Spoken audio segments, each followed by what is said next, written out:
Hi everyone! Welcome back sa aking video. Na-miss ko kayo. Grabe, hindi na po ako nakakapag-upload dahil po natitraining po ako ngayon ng caregiver.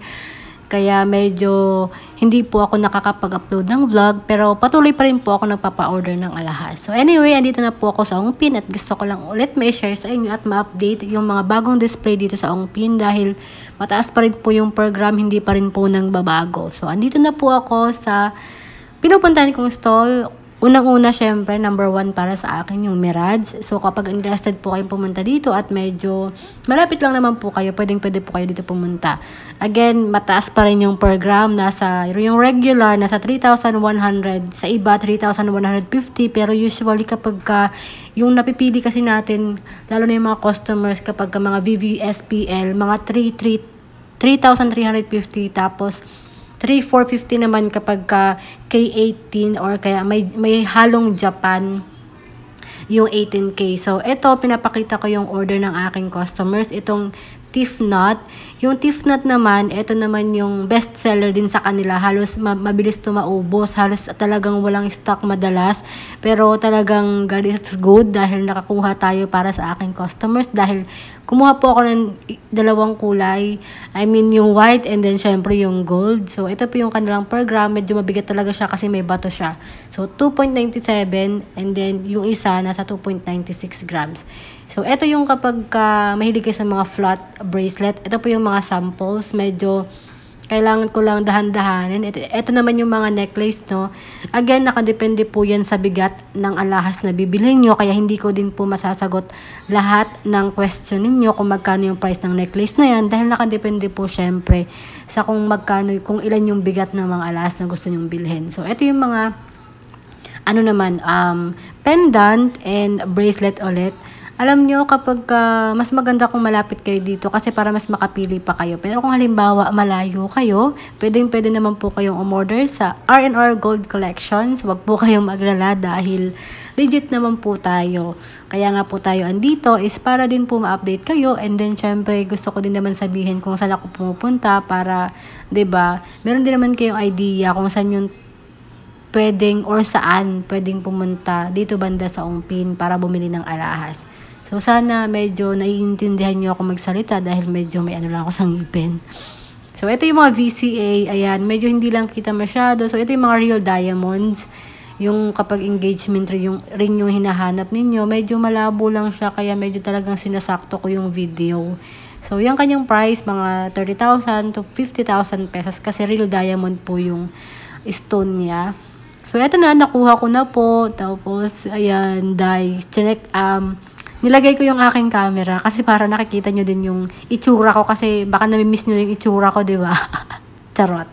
Kasi sobrang tagal kong hindi nakapag-upload sa sobrang busy din po namin sa school at syempre nagpo-focus din ako sa pag-aaral pero hindi naman po dyan matatapos ang aking pagbablog dahil ito na po talaga yung hobbies ko ay mag-vlog at mag-share. So, ito yung mga ibang samples pa ng mga pendant. So, ito yung mga Benedict. And then, iba't iba yan. Alam nyo, ang gaganda ng mga pendant na bilog. Lalo na kapag may partner tong shembring chain. Diba? Kasi minsan yung customers kasi pendant lang yung gustong bilhin. Pero, depende naman sa atin kung ano yung gusto yung bilhin dyan. Kung complete or pendant lang siya. Ito naman yung talagang malaking pendant, no? So, kung halimbawa, mga 1.5 to 2 yung inyong size ng mga necklace, kailangan talaga yung pasukan doon sa pendant. Medyo malaki talaga, kaso nga lang kailangan din malaki yung per gram ng pendant na bibilhin nyo kapag gusto nyo magkasya doon sa mga triple lock na necklace, no, katulad sa customers ko. So, ayan, kinukuha ko na yung mga orders at nagbabayad lang po ako dito. So, wait nyo ako guys magbilang ng pera. Dahil importante itong mabigay ko. Kasi para makaalis na rin ako, para makapasok na din ako sa eskwela. O, diba? Ayan, si Inday nagbabayad na. Ayan, nakuha ko na po yung order. Hindi ko lang po na-videos yung iba. Pero anyway, kahit pa paano nakita ko naman yung ibang orders ng aking customer. So, thank you sa mga customers ko. At walang sawang umorder pabalik-balik po sa akin. Maraming salamat po. And then, sa mga gusto pong umorder, don't worry po. Ayan po, pinapakita ko na po talaga na legit po ako 100% to 200%. So, ayan yung iba pang pendant. Dito ako sa King's Gold. Katabi lang yan ng Mirage. So, hindi naman kayo maliligaw kasi magkabilaan lang yan. So, ito yung kanilang display. Usually, ito naman talaga yung kanilang display, no? And then, dito naman yung iba, kapag nakikita niyo yung mga necklace na yan, yung mga Tiffany & Co. At mga, yan, nakikita niyo yung mga sing-sing na yan. Mabibigat yan, nasa 3 to 4 grams or depende kung gaano kalaki yung sing-sing or yung pendant or necklace.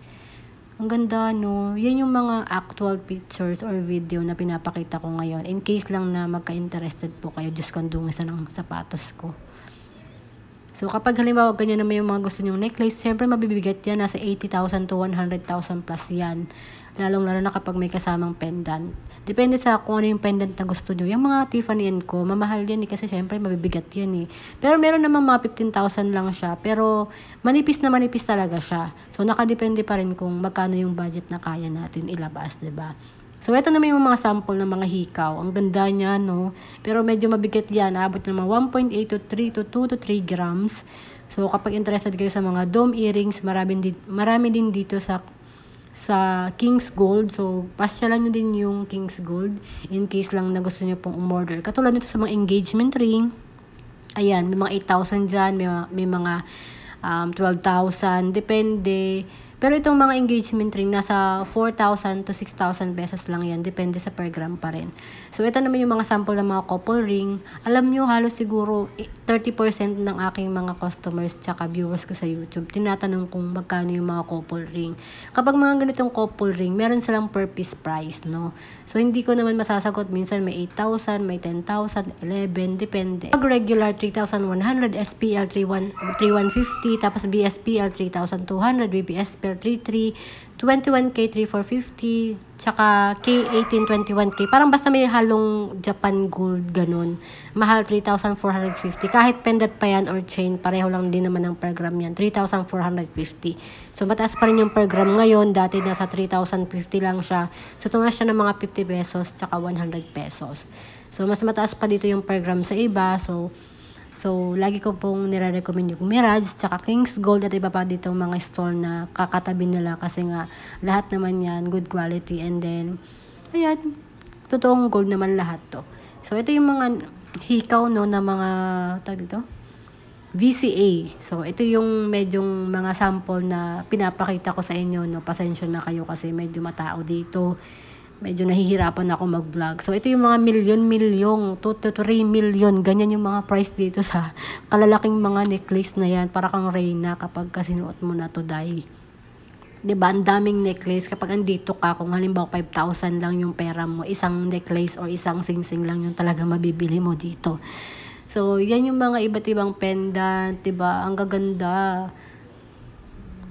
Ayan. Alam nyo, ikwento ko lang. Meron kasi mga customer na gusto mag-free shipping. Okay lang din naman, no? Kaso nga lang, huwag nyo naman ako masyadong bugbugin sa tawad. Kasi syempre, nababiyahe din naman ako papunta dito. Tapos yung effort ko, diba? Kahit pa paano, yung gusto nyong bilhin na necklace, makukuha ko pa rin naman. And then, syempre, iba po yung program ko, 3,300 to 3,350 pesos po. Medyo nabubulol lang ako kasi meron akong parang retainer dito sa baba, kaya pagpasensyahan nyo na. So, eto yung mga necklace na malalaking pendant and necklace. So, kapag interested kayo dyan, nasa 80 to 100,000 plus yung kanilang mga presyo. Pero anyway, depende yan sa kaya nyong budget, kaya nyo yan.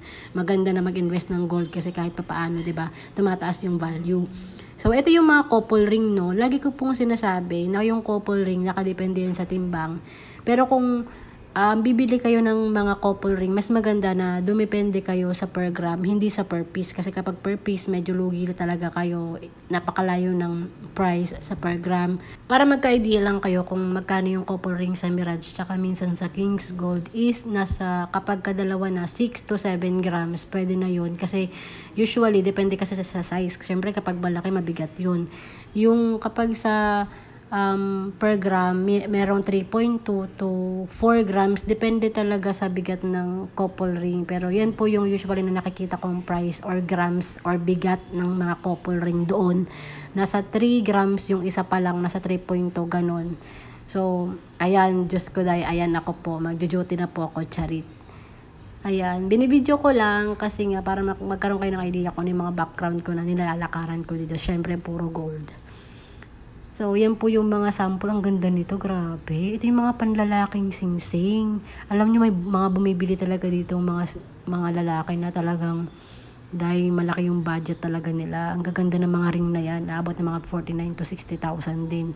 Depende sa laki ng mga stone or bigat ng size ng singsing. Ayun yung mga sample ng mga pendant, earrings, and ayan. Ganda no ng mga singsing. Sana all marami tayong pera para makabili lagi tayo dito. So, ito yung mga sample din ng mga, ayan, necklace, diba? Bongga yung mga necklace. So, ito yung mga sample din ng mga pendant. Yan yung mga bagong update ngayon na display dito sa Mirage, King's School, at sa iba pang stall na na-videohan ko. Lahat naman yan, pinapakita ko naman. Kaso nga lang, kung saan lang kasi ako bibili ng gold, dun din ako pumupunta at nagbi-video para medyo hindi sa akin mahirap, no? So, ito naman yung mga real diamond. So, yan mga sample. Ang ganda, no? Mga real diamond dyan, ha. Siguro yung mga price na nasa 50 to 100,000 or more. Pero hindi naman siya sobrang kamahalan. Kasi syempre, real ano yan, real diamond. And then may certificate po yan. Kaya super legit po yan. So, dito ulit ako sa Mirage. Hindi ko pa masyado napapakita. Yun lang naman yung aking vlog for today's video. Maraming salamat po sa panonood. At huwag niyo pong kakalimutan syempre mag-subscribe sa aking YouTube channel for more update ng aking video. Papasok na po ako. Thank you. Bye-bye.